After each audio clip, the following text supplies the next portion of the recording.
Government क्या चाहती है, ये बताना चाहती है कि लड़कियों की मेंटल कैपेबिलिटी लड़कों के अकॉर्डिंग नहीं, एक तरफ साफ फ्रीडम है, सेम इक्वलिटी है, 2022 चल रहा है, पहले जैसी कोई बातें नहीं। तो एक रेस बनाओ ना, इट्स नॉट अबाउट एक्सक्यूजेज, आप चाहते हो, ये आपकी मेंटेलिटी है कि आप कंफर्टेबल जोन में। दूसरे तौर पे आप इक्वलिटी की बात करते हो, अपने हक की बातें करते हो, ये सिर्फ फैक्ट ही है तो क्या बच्चे हो आप? जिनको करना है ना वो करेंगे ही, उनको कोई एक्सक्यूजेज नहीं चाहिए।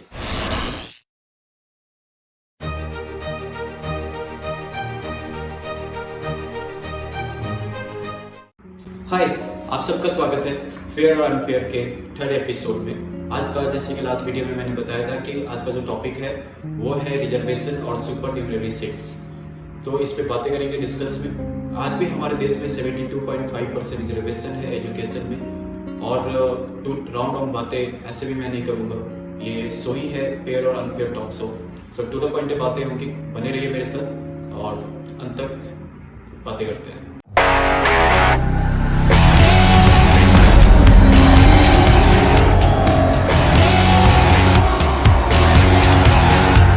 मैं Kundan Singh Rajput, tagging career counselling app में मैं फिर से आपका सबका स्वागत करता हूँ इस थर्ड एपिसोड में। डिस्कशन स्टार्ट करने के पहले जो आज का टॉपिक है रिजर्वेशन और सुपर न्यूमररी सीट्स, तो पहले बात करूंगा रिजर्वेशन पे। उसके पहले मैं कुछ बातें कहना चाहूँगा कि हमारा जो ओरिजिन है, मतलब हमारा जो रूट है किसी भी लाइफ का, not about the human beings, ये कहाँ से है। सो हम सब जानते हैं कि ऑलमोस्ट सारे लिविंग बीइंग्स 5 एलिमेंट से बने हुए हैं, राइट। उसमें से सनलाइट के बिना शायद जिंदगी पॉसिबल भी नहीं है। तो सनलाइट हमारे लिए कितना मैंडेटरी है ये बताने की जरूरत नहीं है। सो बात करते हैं अपने देश का। हमारा देश सनातन धर्म को मानता है। सनातन धर्म का मतलब होता है कि सत्य पे आधारित, मतलब सत्य ही हमारा धर्म है। इसलिए हमारे देश का मोटो भी है सत्यमेव जयते। बट हमारे देश में एक्सेप्शंस बहुत हैं, जैसे हम केमिस्ट्री में पढ़ते हैं, राइट। सेम फॉर्मूला चल रहा है, बट कहाँ से एक्सेप्शन आ जाएगा और उसका अपना एक पूरा हिस्ट्री आ जाएगा, ये बताना बहुत ही मुश्किल है, और ये हमारे देश के रूट में है। तो ये सबसे पहले मैं शुरुआत करना चाहूंगा कि सनातन धर्म के बाद हुआ क्या था कि कुछ कम्युनिटीज वाइज कुछ वर्ड को बांटा गया कि आप भाई फाइट करेंगे, आप सफाई पे काम करेंगे, आप घर की जिम्मेदारी लेंगे।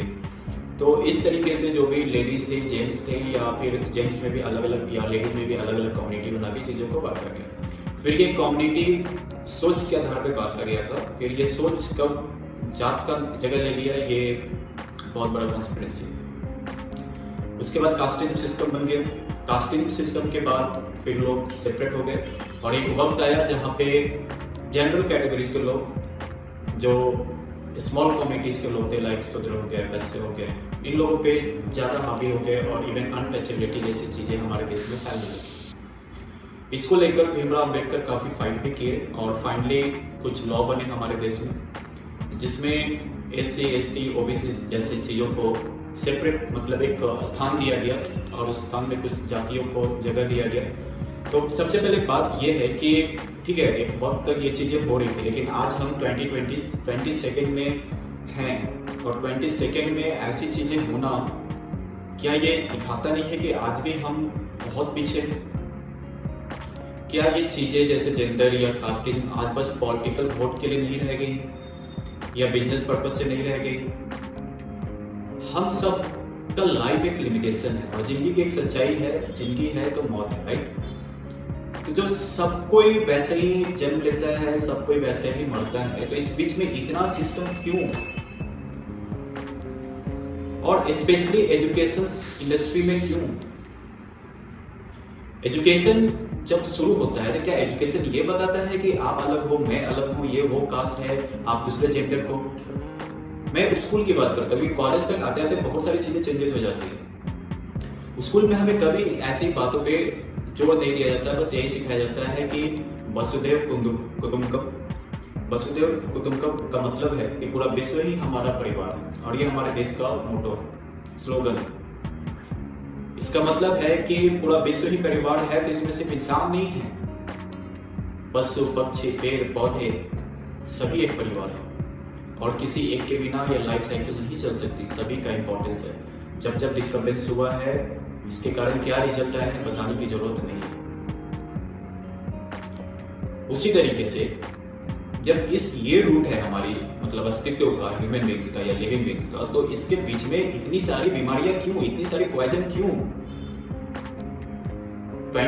20 सेकेंड में ऐसी चीजें होना एक सही में मतलब दिल को चोट पहुंचाता है।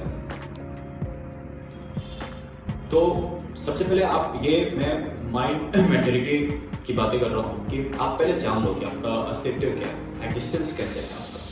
उसके बाद फिर हम रिजर्वेशन में बात करते हैं और एक डेटा के अकॉर्डिंग मैं आपसे बात करना चाहूंगा हमारे देश में रिजर्वेशन सिस्टम कैसे बांटा गया है एजुकेशन इंडस्ट्री में, इस पे बातें करते हैं। जनरल में ईडब्ल्यूएस इकोनॉमिकली वीकर सेक्शन के लिए 10% का रिजर्वेशन है। ओबीसी का नॉन क्रीमी लेयर के लिए 27% का रिजर्वेशन है। एससी के लिए 15% का रिजर्वेशन है। एसटी के लिए 7.5 रिजर्वेशन है। और इंडियन कॉन्स्टिट्यूशन में लोकसभा में वुमेन्स के लिए 33% का रिजर्वेशन है। ऑलमोस्ट जितने भी जेईई मेन एग्जाम होते हैं, मैं नॉर्मली यहाँ पे 2 एग्जाम्स को लूंगा जो हमारे इंडिया में पॉपुलर है। जेईई मेंस जिसके लिए आप इंजीनियरिंग कॉलेजेस में एडमिशन ले सकते हो, दूसरा नीट जिसमें यूजी मेडिकल कोर्सेज में आप एडमिशन ले सकते हैं। पहले बातें करते हैं जेईई मेन। तो ऑलमोस्ट जेईई मेन में जो पूरा डिस्ट्रीब्यूशन है वो कैसे है, ऑलरेडी मैंने कुछ क्लासेस का आपको बता दिया। उसके बाद ओबीसी नॉन क्रीमी लेयर का 27% रिजर्वेशन है। एसटी का 7.5% रिजर्वेशन है।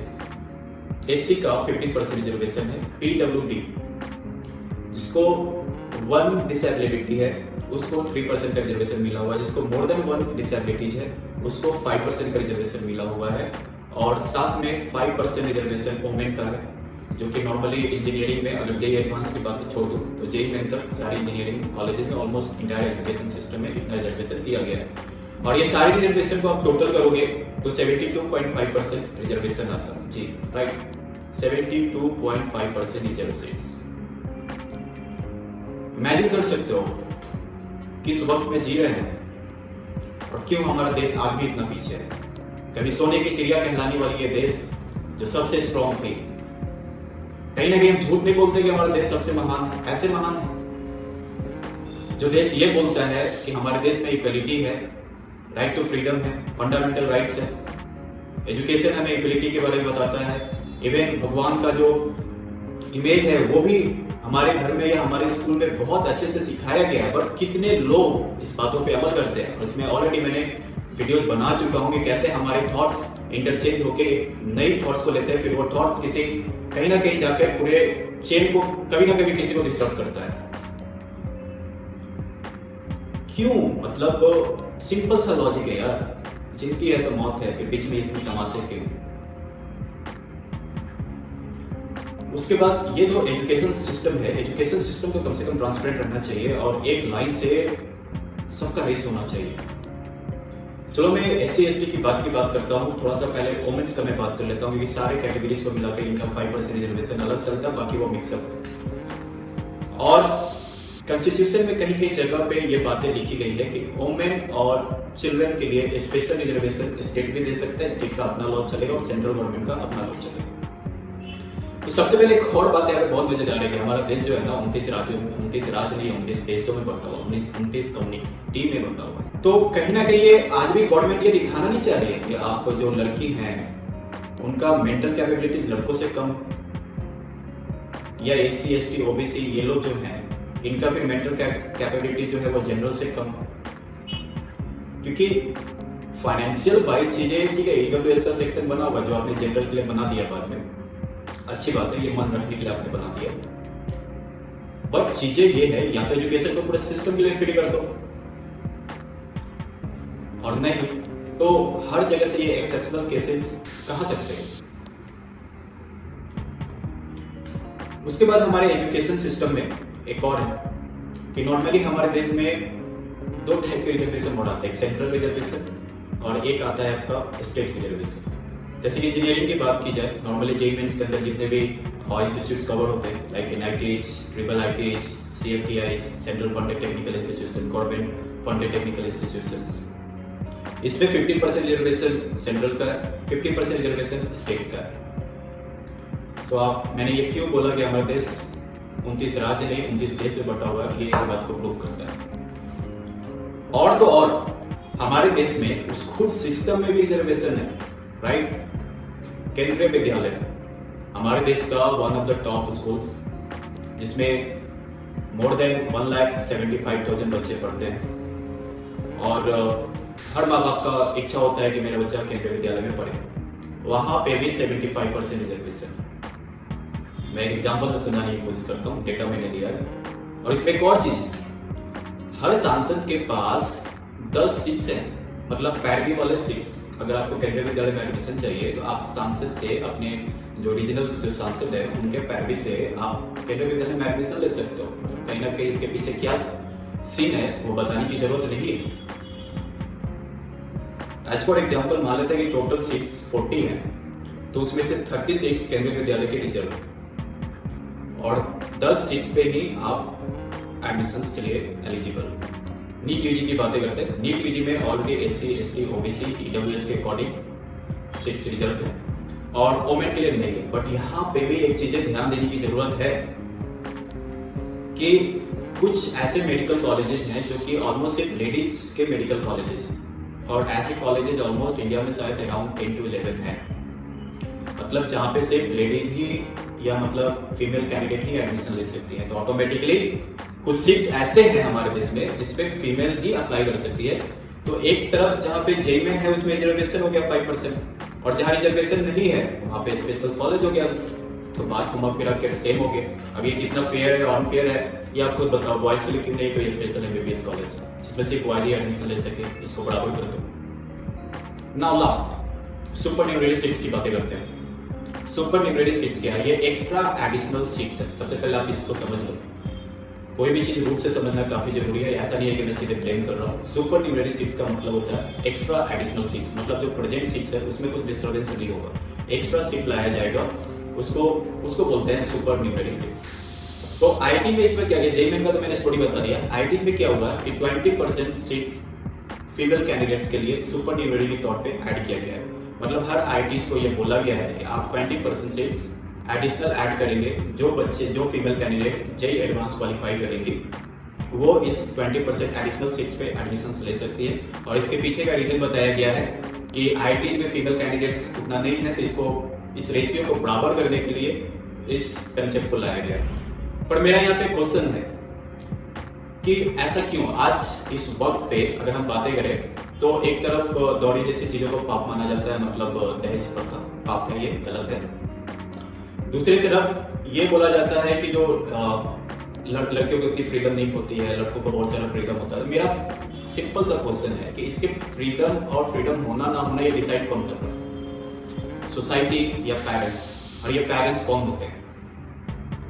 तो ऊपर से कोई जादू से कुछ इमेज क्रिएट होकर पेरेंट्स बनता है? कौन होता है? एक लड़का और एक लड़की जब शादी करके घर बसाते हैं तो पेरेंट्स, उसका बच्चा प्लान करके पेरेंट्स बनते हैं, राइट? सिंपल सा कंसेप्ट है, कोई रॉकेट साइंस नहीं है, नॉट साइंस है, बायोलॉजिकल साइंस। अब इसके पीछे वो पेरेंट्स को बन गए, अब उनकी सोच ही वैसी रह गई। इसमें क्या हमारी गलती है? क्या उन लड़कों की गलती है? आज के टाइम में आप मेट्रो शहर में चले जाओ, लड़कों से ज्यादा लड़कियां मिलेंगी नाइट पब्स में। अगर कुछ लड़कियां सुन रही है तो उनको हो सकता है कि बुरा लगे, बट अब आज भी अगर सच्चाई को एक्सेप्ट नहीं करोगे तो कहीं ना कहीं आप अपने मन को बस दिलासा दे रहे हैं, क्योंकि ये सोई है कि जहाँ पे हम बस सच बोलेंगे और कुछ नहीं। फेयर और अनफेयर, या तो एक्सेप्ट कर लो कि आप कमजोर हो। अगर स्ट्रांग हो तो आपको यह कहीं से भी गलत नहीं लगेगा। अगर बराबर का हक जानते हो, इक्वलिटी पे सही में आपका माइंड काम करता है, तो मुझे बस एक लॉजिकल वे में बता दो कि क्या लड़कों को हर चीज ऐसे ही मिल जाता है? उनको फाइट नहीं करना पड़ता है? जिम्मेदारियां नहीं आती है? अगर सोसाइटी के अकॉर्डिंग भी देखा जाए तो लड़कियों पे एटलीस्ट कैरियर का उतना बड़ा जिम्मेदारी नहीं होता है जितना लड़कों पे होता है, क्योंकि लड़कों के पास कोई चॉइस नहीं होती। और इवन कैरियर भी मैक्सिमम केस में पेरेंट्स ही डिसाइड करते हैं या सोसाइटी डिसाइड करती है उनकी। आपको एटलीस्ट वो फ्रीडम मिल जाता है। आप आर्ट्स भी करना चाहते हो तो पेरेंट्स मान जाएंगे, पर लड़कों को शायद इसके लिए काफी चैलेंजेस फेस करने पड़े। धीरे धीरे वक्त बदल रहा है, अच्छी बात है। इवन पार्टी हो गई, घूमना हो गया। आज तमाम लड़कियां जो कि सिर्फ इंडिया के बाहर भी जाकर अकेले घूमकर आती हैं, कॉर्पोरेट लेवल पर अच्छा काम कर रही हैं। जिनको करना है ना वो करेंगे ही, उनको कोई एक्सक्यूजेस नहीं चाहिए। एज फॉर एग्जाम्पल झांसी रानी के टाइम में रानी लक्ष्मीबाई के टाइम में बहुत सारे प्रॉब्लम्स होंगे, राइट। उस टाइम पे उन्होंने वो एक योद्धा के तौर पे सारी चीज़ों को फाइट की और शहीद हुए, सब कोई उनका रेस्पेक्ट करता है। तो इट्स नॉट अबाउट एक्सक्यूजेज, आप चाहते हो, ये आपकी मेंटेलिटी है कि आप कंफर्टेबल जोन में। और इवन यू आर सरप्राइज कि मैं बहुत सारे लड़कियों का इंटरव्यू सेशन या काउंसलिंग करते रहता हूँ, और बहुत सारी लड़कियों ने ये एक्सेप्ट किया है कि जब तक शादी नहीं हो रही तब तक जॉब कर रहे, शादी होने के बाद जॉब नहीं करना है, पति खिलाएगा, ठीक है, या घर पे हाउसवाइफ बन के नहीं रहना है इसलिए जॉब करना है। तो ये मेंटेलिटी क्या है? दूसरे तौर पे आप इक्वलिटी की बात करते हो, अपने हक की बातें करते हो, ये सिंपैथी नहीं तो क्या बच्चे हो आप? सो सुपर न्यूमेरिक सीट्स के पीछे का ये कंसेप्ट मैंने इसलिए समझाया कि जब माइंड कैपेबिलिटीज गवर्नमेंट क्या चाहती है, ये बताना चाहती है कि लड़कियों की मेंटल कैपेबिलिटीज लड़कों के अकॉर्डिंग नहीं। एक तरफ साफ फ्रीडम है, सेम इक्वलिटी है, 2022 चल रहा है, पहले जैसी कोई बातें नहीं। तो एक रेस बनाओ ना, सिंगल लाइन का रेस बनाओ जहां से सब दौड़े और जिनको तालियां बजे तो बस जीत के लिए तालियां बजे। ये नहीं कि वोमेन कम्युनिटी के नाम पर मतलब किसी ने एक अच्छा किया, जैसे मान लो as for example Mary Kom ने कुछ अच्छा किया, तो मैरी कॉम के नाम पे पूरी वैसे भी वोमेन्स के लिए तालियां बजा दो जो कि कुछ मतलब स्लाइड भी नहीं, जीरो मतलब नेगेटिव में है। ये कहाँ से सही है? जब लड़कों को कुछ करने पे ही शाबाशी मिलती है या तालियां बजती है, तो लड़कियों के लिए भी वही होना चाहिए। तो ये सुपर न्यूमेरिक सीट्स गवर्नमेंट ने लाया एडिशनल सीट्स जेंडर को बराबर करने के लिए, पर मेरा मानना है कि एक्स्ट्रा सीट अगर आपने लड़कियों के लिए बढ़ाया तो लड़कों के लिए बढ़ा दो इधर से, जो कि वीकर क्लास से हैं, जिनकी कोचिंग क्लासेज अच्छी नहीं हो पाए, राइट, जो जेईई में क्वालिफाई कर गए, या एटलीस्ट ट्रांसजेंडर के लिए कर दो, क्योंकि हमारे देश में तो ट्रांसजेंडर भी सबसे पीछे है ना। तो आई डोंट नो आपको ये सारा टॉपिक कितना समझ में आया, नहीं समझ में आया, बट मैंने वही टॉपिक पे बातें की है जो कि हमारे देश में चल रही है, और ये फेयर है कितना अनफेयर है ये डिसाइड करना आपका काम है।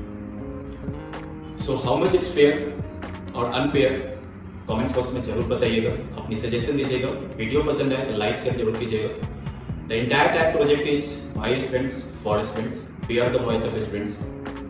अगर आप लाइफ में कुछ करना चाहते हैं, आपके साथ कोई हो या ना हो, टैग हमेशा आपके साथ हो, बिना कोई डिस्क्रिमिनेशन, बिना कोई कास्टिंग, बिना कोई जेंडर। और मैं एक और बात के साथ वीडियो ऑन करना चाहूंगा कि मैंने फीमेल या कास्टिंग के बारे में इतना कुछ बोला, तो मैं ये बताना चाहूंगा कि वक्त तक हमारी कंपनीज में 70% लड़कियां थी, आज भी ऑलमोस्ट 60% लड़कियां हैं। सो हमारे यहाँ कोई भेदभाव नहीं होता, वी बिलीव इन इक्वलिटी। ये माइंड में ही नहीं है, इक्वलिटी क्या है, आप हो उस लायक हो, आप काम करो, आगे बढ़ो, बस दैट्स द थिंग। कोई जाके आपको एम्पावर क्यों करेगा जब आप कुछ करना ही नहीं चाहते? अभी हम कोई भी स्टार्टअप चला रहे थे, मतलब माई जर्नी में कभी स्टार्टअप पे वीडियो बनाऊंगा, कोई गवर्नमेंट का हेल्प नहीं मिला, सपोर्ट नहीं मिला, सारी चीजें उनके पेपर में रहती हैं। इवन जो अपने लोग हैं वो बस वेट कर रहे हैं कि ये कुछ करता है या नहीं करता है। इट्स मीन्स कि मुझे ही या जो हमारी टीम है उनको ही सब कुछ करना है अपने आप को प्रूफ करने के लिए, और जब प्रूफ कर देंगे पूरी दुनिया हमारे साथ होगी, यही सक्सेस कहता है, राइट। तो ये चाहे लड़का हो या लड़की है, दोनों के लिए बराबर होना चाहिए। या इवन पूरा कास्टिंग सिस्टम अब खत्म होने की कगार पे होना चाहिए, राइट। तो ये चीजें कहीं से भी सही नहीं है, हमारी जिंदगी कीमती है, हमें गोल और पर्पस पे ध्यान देना चाहिए। इन सब चीजों में लपेट कर वोट सिस्टम या बिजनेस सिस्टम किसी का नहीं बनना चाहिए। मिलते हैं नेक्स्ट वीडियो में एक नए topic, online education versus offline education, कितना फेयर और अनफेयर है। तब तक के लिए take care, bye bye. Like and share करना मत भूलना।